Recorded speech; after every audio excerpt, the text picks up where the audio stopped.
Hey guys, how's it going? It's a late night for me again tonight, but I want to make a quick video and show you guys what I've accomplished on this truck and give you a few pointers on this thing. It's kind of tough, some of it. Okay, so let's turn around here and take a look. All right, so we got the back this thing out a little bit. There we go.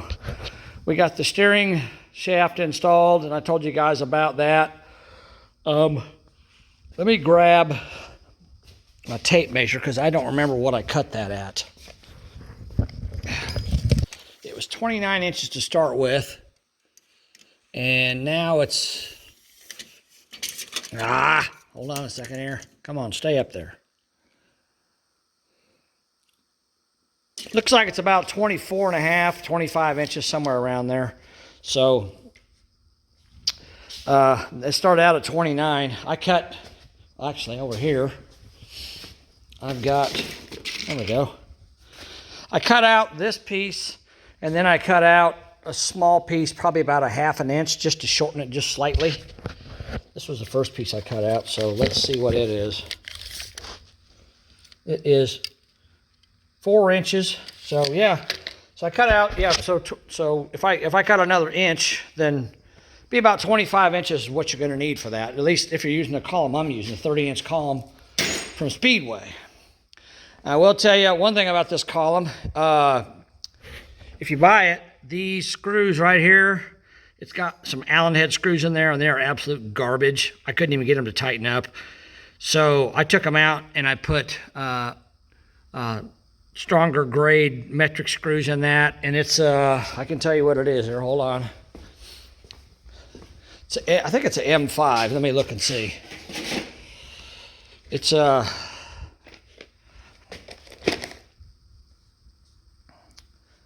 see, M5 by 16 is what I used, but I had to cut it off short. I had to cut it off, probably cut it in half, somewhere around halfway, because it was too long. But they're M5, what is that? Does it say the thread pitch on there?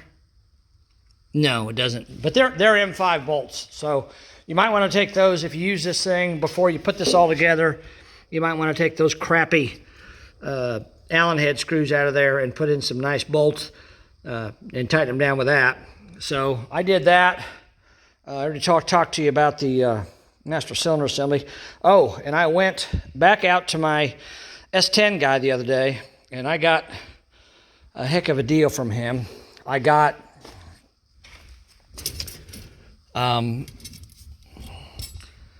this is the brake line that goes from the master cylinder down to the front brakes.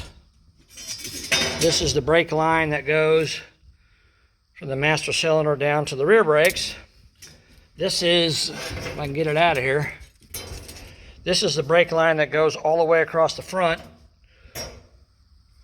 and it connects right there in the center. So I was right when I talked about the master cylinder. I only need one of those ports. It connects right here. So this line here connects to that, and so I got these lines that go all the way across. So I'm using S10 stuff here. So if you guys are doing this, you don't have to buy aftermarket brake lines. These parts here,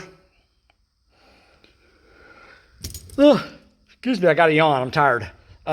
So this piece here came from a two-wheel drive S10, and the piece that is right here that goes all the way back to the rear brakes, that came off a two-wheel drive S10, the same one I got the gas tank off of, actually. These two pieces here came off a four-wheel drive, but I think they're pretty much the same.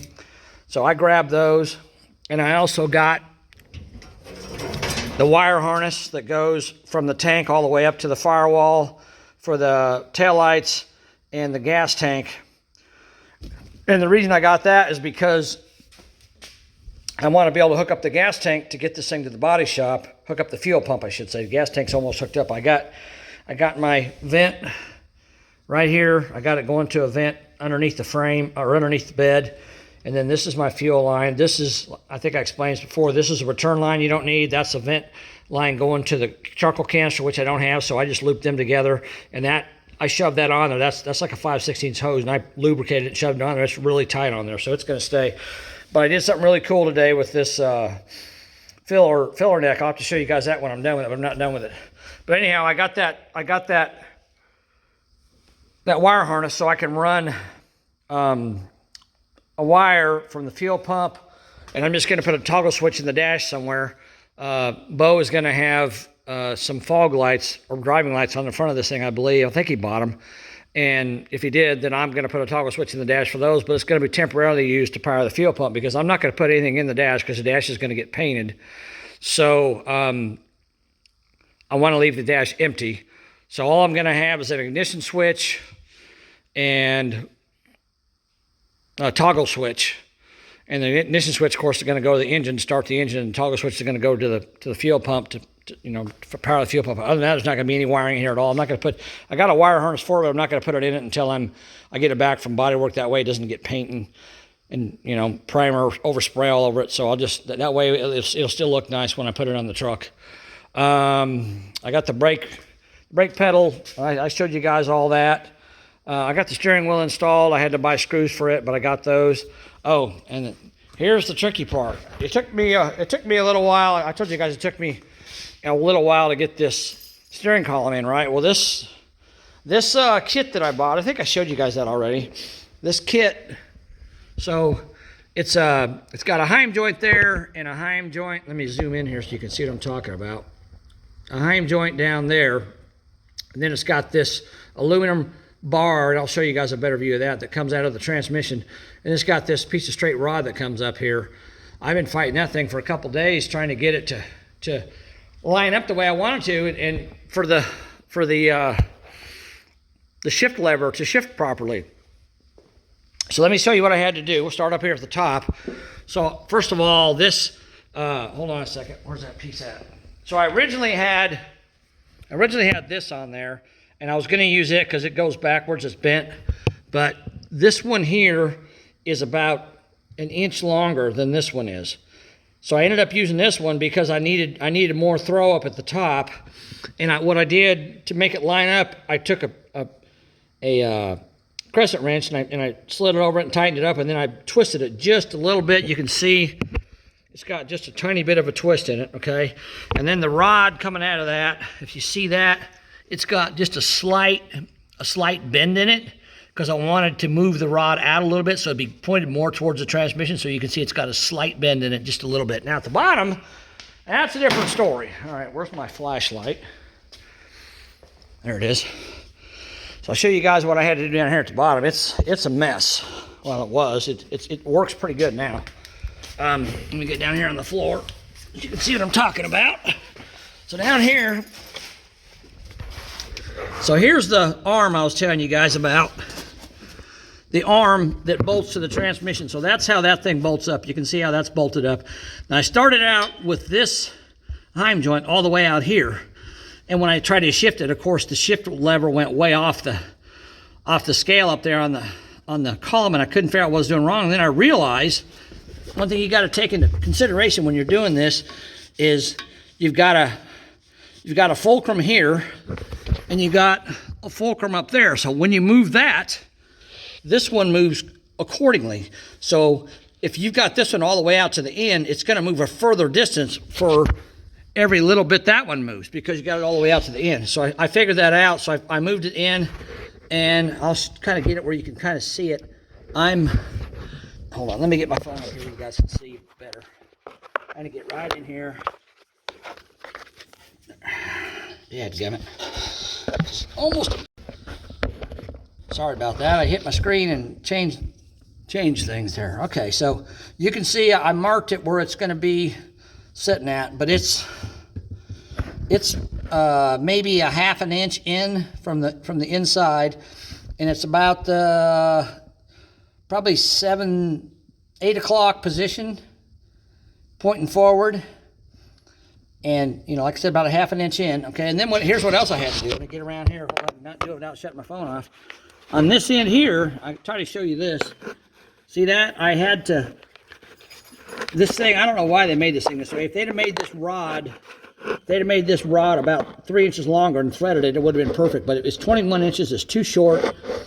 So what I ended up doing, they had a threaded piece coming off here. It was only about 3/4 of an inch long. It wasn't even, I mean, you could barely get the heim joint on there.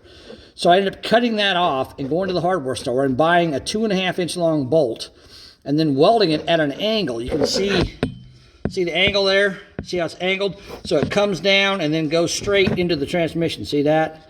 So I got it angled. So what I did when I cut that stud off that was mounted here, when I cut that stud off, I cut it at an angle. And then when I welded the nut on, I welded it at an angle, and I left a little bit of the stud attached, so I was able to fill in around it. So I just filled it in with weld, then ground it down smooth and painted it black. But now it comes down and then turns and goes straight into the transmission. So it lines up the heim joint really well and really good. So remember, you've got a little bit of a bend up there, and then you're going to have to, if you want to use this thing, if you're doing what I do with a $700 you got to put that bolt in there and put kind of a little kink in it when you weld it in place. That's what I did. So it turned out pretty nice. I think it's going to look good and function well. And see, I think that's about all I did with that. But that was a pain trying to get that to line up. Well, let's go up here now and look at it real quick. I got to get up off the floor here. Okay. All right, now, with that modification I did to it,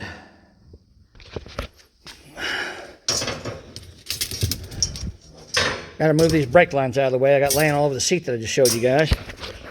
So with that modification, now it's basically in the center of park, and I can click through the gears, and it's stiff. It's hard to move, but in time it'll loosen up. It's just new, that's all. So that's reverse. And then neutral, overdrive, drive, second, first. So it goes through all the gears, points all in the right places. But that aluminum arm that's in there, if you move that heim joint out too far, then every time you move it down, it moves a further distance because the fulcrum point is moved out. So it's going to move a further distance. And when I first started, it was throwing this needle all the way out here. It was coming down like out in here somewhere. And I'm like, holy crap, that thing's not even close. And then I realized what I was doing wrong. But, you know, it works pretty well. Now, I'm pretty happy with it. It'll loosen up with time.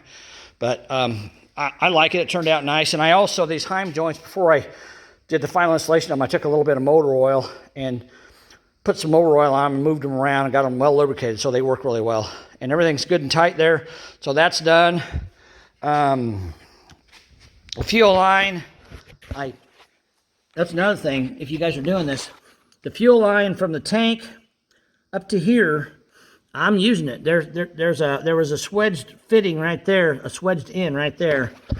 Let me get my flashlight again. I can show that to you. There's a swedged fitting right there from the factory. Okay, there's a swedge fitting that went into the fuel injection system. I just cut that off, and this line here, when it came down the frame, it bent. It came through this opening, and it came out, and then came out, and then came up, and it was attached to these looms. These wire loom, or well, they're not wire looms, they're hose looms. It's got the brake line on it, and it had the canister, the charcoal canister line, and the return line on it too. But I didn't use those, of course. So anyhow, I put this in the vise and I straightened that out to where it was straight, and then I just very carefully bent this in a nice arc going up, and then I bent it again, and it comes up right beside the transmission. And it's, you know, it's quite a ways away from the header, so it's not going to, I'm not going to worry about any kind of heat soak or anything like that.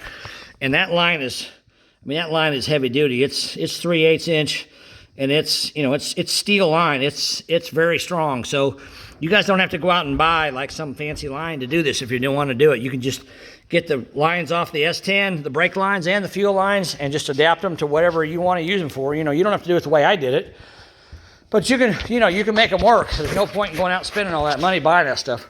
So hopefully that'll help you guys out a little bit. And I finally got the rocker arm situation taken care of, and I'll show you guys tomorrow. I'm going to start working on this, finishing putting this engine together, because now I'm pretty much done with everything from the firewall back before it goes to paint. I'm pretty much done with everything except I want to try to find some time to work on the seat mounts, but if I don't get time, I can leave them and do them later. It's not a big deal. And I got to get the gas, obviously the gas pedal in too, but I just POR'd the hole that I showed you guys I cut in the floorboard, so it's drying. It'll dry overnight, and I'll put that in tomorrow.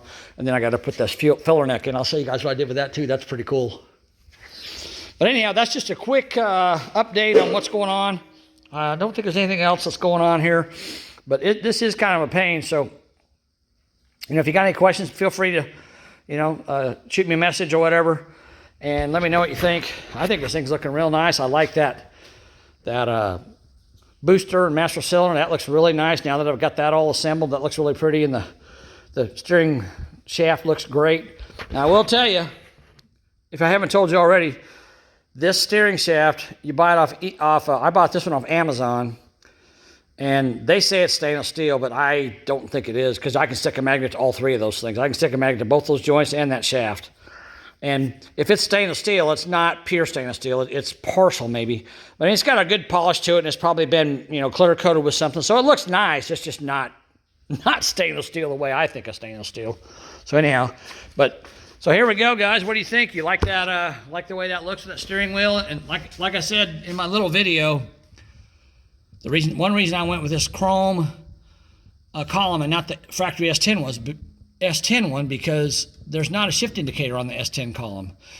Maybe I could buy a stick-on one or something like that, but it just I don't know, it just looked cheesy to me. And I found this on Speedway, and it was a pretty good price, so I bought it. Of course, Bo picked out the steering wheel, but I'm pretty happy with that. That looks great. I'm glad he didn't get anything any bigger. He'd have a hard time getting himself in there, because it's be a pretty tight fit. And he wants me to raise the seat up a little bit, so it's going to be tight. But it's a tilt column, so he's not going to have a problem with that at all.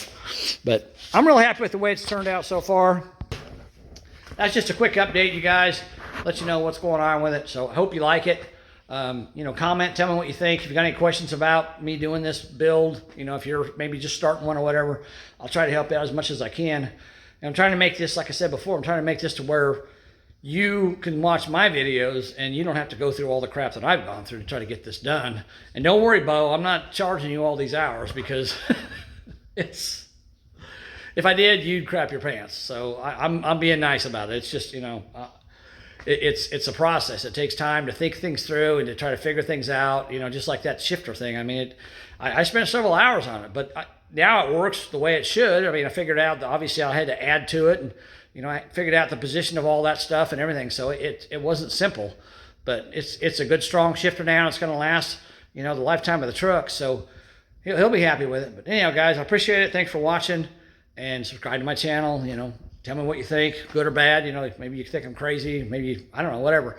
But I'll say it again. Said it before, my way's my way. It's not the only way, it's just my way. So, but if it'll help you, great. If it don't, then, well, at least you got to watch a video, I guess. I don't know. All right, guys, I got to go to bed. I'm tired. It's been a long day for me. So, we'll talk to you soon. Bye.